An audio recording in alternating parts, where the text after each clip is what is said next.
And my brother, comrade in arms, founder Jan Suraj Party, திரு பிரசாந்த் கிஷோர் அவர்கள் இன்னைக்கு நம்மளுடைய இந்த தமிழக வெற்றி கழகத்தினுடைய 2ஆம் ஆண்டு துவக்க விழாவிற்கு சிறப்பு விருந்தினராக கலந்துக்கிட்டு பேசியது மிக்க மிக்க மகிழ்ச்சி. அவருக்கு என்னுடைய மனமார்ந்த நன்றியை தெரிவிச்சுக்கிறேன். We are an emerging primary political force in Tamil Nadu politics with a firm commitment to create history in the upcoming 2026 assembly elections of Tamil Nadu, like 1967 and 1977 assembly elections of our state. Without compromising our party's ideological principles at any cost, I am here to collaborate and work with you towards upholding the secular and democratic ideals in TN and beyond. என் நெஞ்சில் குடியிருக்கும்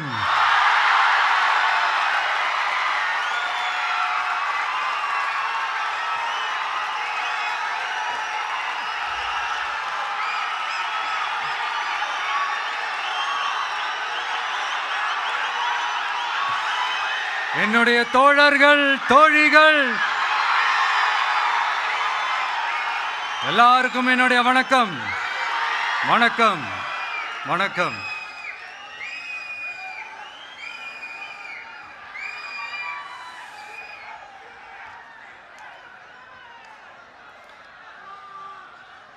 இந்த அரசியல்னாலே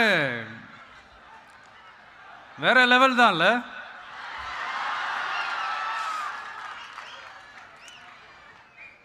ஏன்னா இந்த அரசியலில் மட்டும்தான் வித்தியாசமான ஒன்று நம்ம பார்க்கலாம்.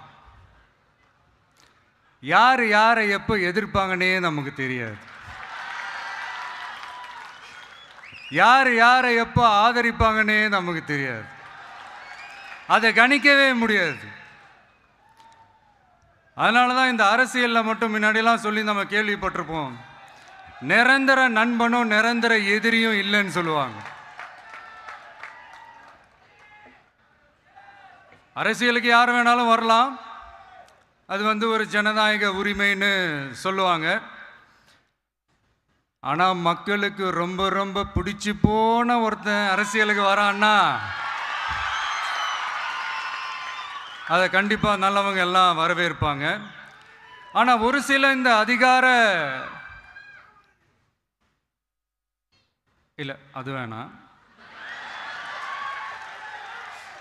ஒரு சில பேருக்கு மட்டும் கொஞ்சம் எரிச்சல் வரத்தானே செய்யும். அது இருக்கும் தானே. என்னடா இவன் திடீர்னு ஒருத்தன் என்ட்ரி கொடுத்துட்டானே, இது வரைக்கும் நாம சொன்ன பொய்யெல்லாம் நம்பிக்கிட்டு மக்கள் நமக்கு ஓட்டு போட்டுக்கிட்டு இருந்தாங்களே, ஆனால் இப்போ இவன் சொல்றதெல்லாம் பார்த்தா மக்கள் மனசுக்கு ரொம்ப நெருக்கமாக வேற இருக்குது. அதுவே நமக்கு ஒரு பெரிய நெருக்கடியாகவும் இருக்குது.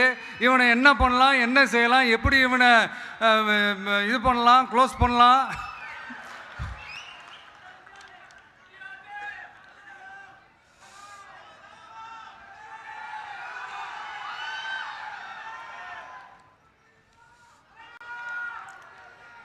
எப்படி இவனை க்ளோஸ் பண்ணலாம், ஒரு கன்ஃபியூஷன் ஒன்று வரும்.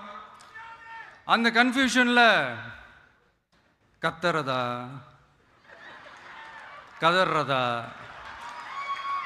என்ன பண்ணுறதுன்னு தெரியாமல் வர்றவன் போகிறவன்லாம் கட்சி ஆரம்பிக்கிறான்னு சொல்லி இப்படி ஏதாவது பேச ஆரம்பிப்பாங்க. இப்போ நம்ம ஆட்சியில் இருக்கிறவங்க நமக்கு எதிராக பேசுகிறாங்க இல்லையா, அந்த மாதிரி. இப்படிப்பட்ட ஒரு அரசியல் காலத்தில் கொஞ்சம் கூட ஒரு பயம் இல்லாமல், ஒரு பதட்டம் இல்லாமல், வர்ற எதிர்ப்புகள் எல்லாத்தையும் சும்மா லெஃப்ட் ஹேண்டில் டீல் பண்ணிக்கிட்டு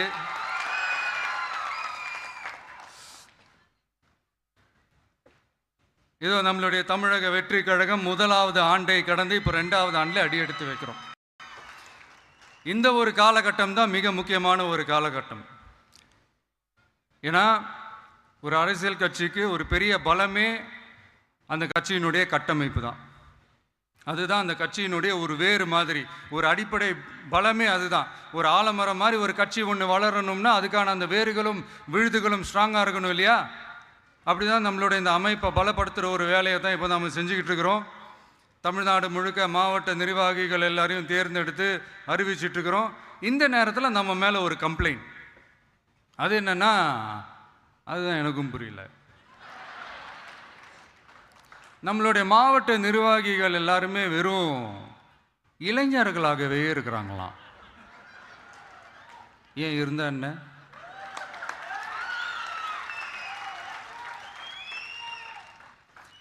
அறிஞர் அண்ணா அவர்கள் கட்சி ஆரம்பிச்சப்பா அவர் பின்னாடி நின்னதும், புரட்சி தலைவர் எம்ஜிஆர் அவர்கள் கட்சி ஆரம்பிச்சப்பா அவர் பின்னாடி நின்னதும் வெறும் இளைஞர்கள் தான்.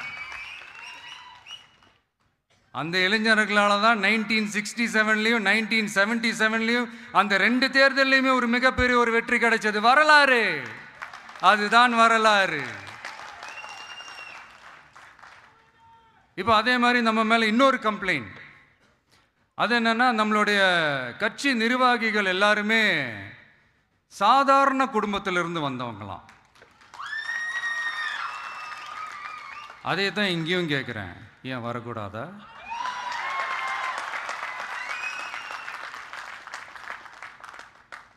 சாதாரண குடும்பத்திலேருந்து வந்தவங்க தான் பெருசு பெருசாக சாதிச்சிருக்கிறாங்க. இன்னும் சொல்ல போனா நம்மளுடைய கட்சி எளிய மக்களுக்கான கட்சி தானே. அப்படி இருக்கும்போது நம்மளுடைய கட்சி நிர்வாகிகளும் எளிய குடும்பத்தை சேர்ந்தவங்களா தான் இருப்பாங்க. நம்மளுடைய கட்சி ஒன்றும் பண்ணையாறுகளுக்கான கட்சி கிடையாதுல்ல.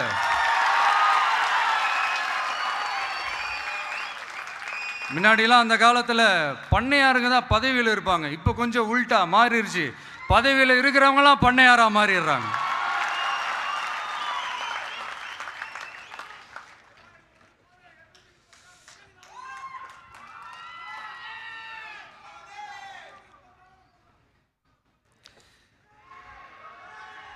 மக்களுடைய நலனை பற்றியோ, நாட்டோட நலனை பற்றியோ, வளர்ச்சிகளை பற்றியோ எதை பற்றியும் கவலைப்படாமல் பணம் பணம் பணம், எந்தெந்த வழிகளில் எந்தெந்த ரூட்லலாம்,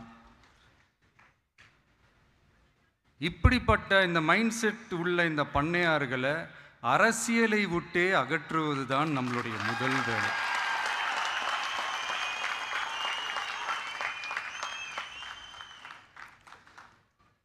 அதை ஜனநாயக முறைப்படி நம்ம செய்கிறதுக்கு தான் 2026 தேர்தலை நம்ம சந்திக்க போகிறோம். அந்த தேர்தலை சந்திக்க ரொம்ப ரொம்ப முக்கியமான விஷயம் பூத் லெவல் ஏஜென்ட்ஸ், BLA அப்படின்னு சொல்லுவாங்க. அது ரொம்ப ரொம்ப முக்கியம். ஏன்னா நீங்கள் பார்த்தீங்கன்னா தமிழ்நாட்டில் அந்த பெரிய பெரிய கட்சிகளுக்கு தான் அந்த BLAலாம் ரொம்ப ஸ்ட்ராங்காக இருக்கும்னு சொல்லுவாங்க. ஒரு அப்ராக்சிமேட்டாக ஒரு 69,000 பூத்ஸ் இருக்குது. அது எல்லாத்துக்குமே பூத் ஏஜென்ட்ஸாக நம்மளுடைய கட்சி தோழர்களை தான் நியமிக்க போகிறோம். கூடிய சீக்கிரமே பூத் கமிட்டி மாநாடுன்னு ஒன்று நடத்த போகிறோம். அன்னைக்கு தெரியும் தமிழக வெற்றி கழகம் எந்த ஒரு பெரிய கட்சிக்கும் கொஞ்சம் கூட சளைச்சதில்லைன்னு. அன்னைக்கு தெரியும் தமிழக வெற்றி கழகம் தமிழ்நாட்டில் முதல் சக்தியா, முதன்மை சக்தியா, பவர்ஃபுல்லாக இருக்குதுன்னு அன்னைக்கு ப்ரூவ் ஆகும். இப்போ புதுசாக ஒரு பிரச்சனை ஒன்று கிளப்பி விட்டுட்டு இருக்கிறாங்க, மும்மொழி கொள்கை.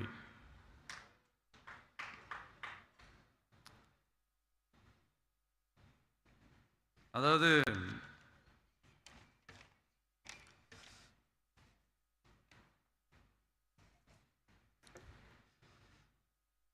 இதை இங்கே செயல்படுத்தலைன்னா இந்த கல்விக்கான நிதியை நம்மளுடைய மாநில அரசுக்கு கொடுக்க மாட்டாங்களாம். இந்த எல்கேஜி யூகேஜி பசங்க சண்டை போட்டுப்பாங்க தெரியுமா, அந்த மாதிரி கொடுக்க வேண்டியது அவங்களோட கடமை, இங்கே இவங்க வாங்க வேண்டியது இவங்களுடைய உரிமை. ஆனால் இவங்க 2 பேரும் இங்கே எவ்வளோ சீரியஸாக ஒரு பிரச்சனை ஓடிட்டு இருக்கு. இவங்க 2 பேரும் அதாங்க நம்ம பாசிசமும் நம்ம பாயாசமும், அதான் நம்ம அரசியல் இனிமையும் கொள்கை இனிமையும். 2 பேரும் என்ன பண்ணுறாங்கன்னா 2 பேரும் பேசி வச்சுக்கிட்டு இந்த செட்டிங்லாம் பண்ணி வச்சுக்கிட்டு மாற்றி மாற்றி சோஷியல் மீடியாவில் ஹேஷ்டேக் போட்டு விளையாட்டுருக்குறாங்க.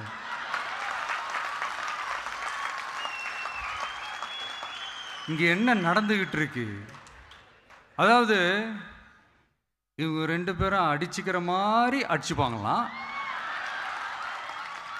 அதை நாங்கள் நம்பணுமா, மக்கள் நம்பணுமா? What bro, it's very wrong bro.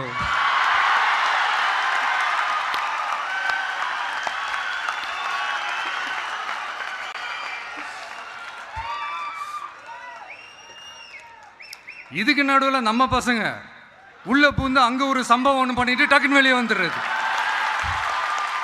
TV K for TN அப்படின்னு சொல்லி. யார் சார் நீங்களா, எங்க சார் இருக்கிறீங்க? ஸ்லீப்பர் செல்ஸ் மாதிரி.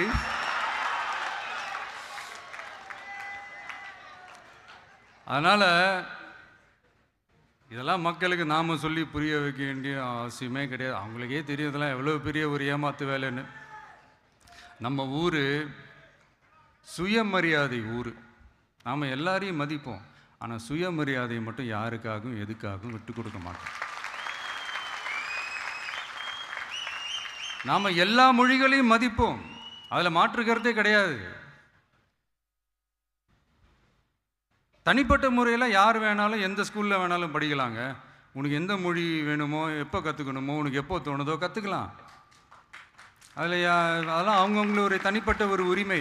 ஆனால் கூட்டாட்சி தத்துவத்தை மீறி மாநில தன்னாட்சி உரிமைக்கு எதிராக ஒரு மாநில அரசின் மொழி கொள்கையை, கல்வி கொள்கையை கேள்விக்குறியாக்கி வேறு ஒரு மொழியை வலுக்கட்டாயமாக திணிச்சா, அதுவும் அரசியல் ரீதியாக திணிச்சா எப்படி ப்ரோ?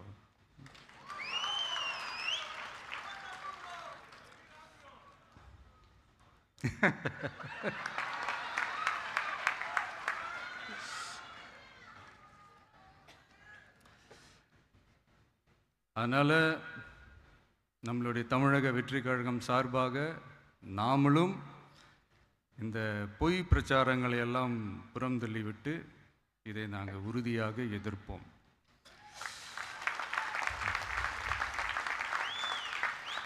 கான்ஃபிடென்ட்டாக இருங்க, நல்லதே நடக்கும், வெற்றி நிச்சயம். மீண்டும் சந்திக்கும் வரை நன்றி, வணக்கம்.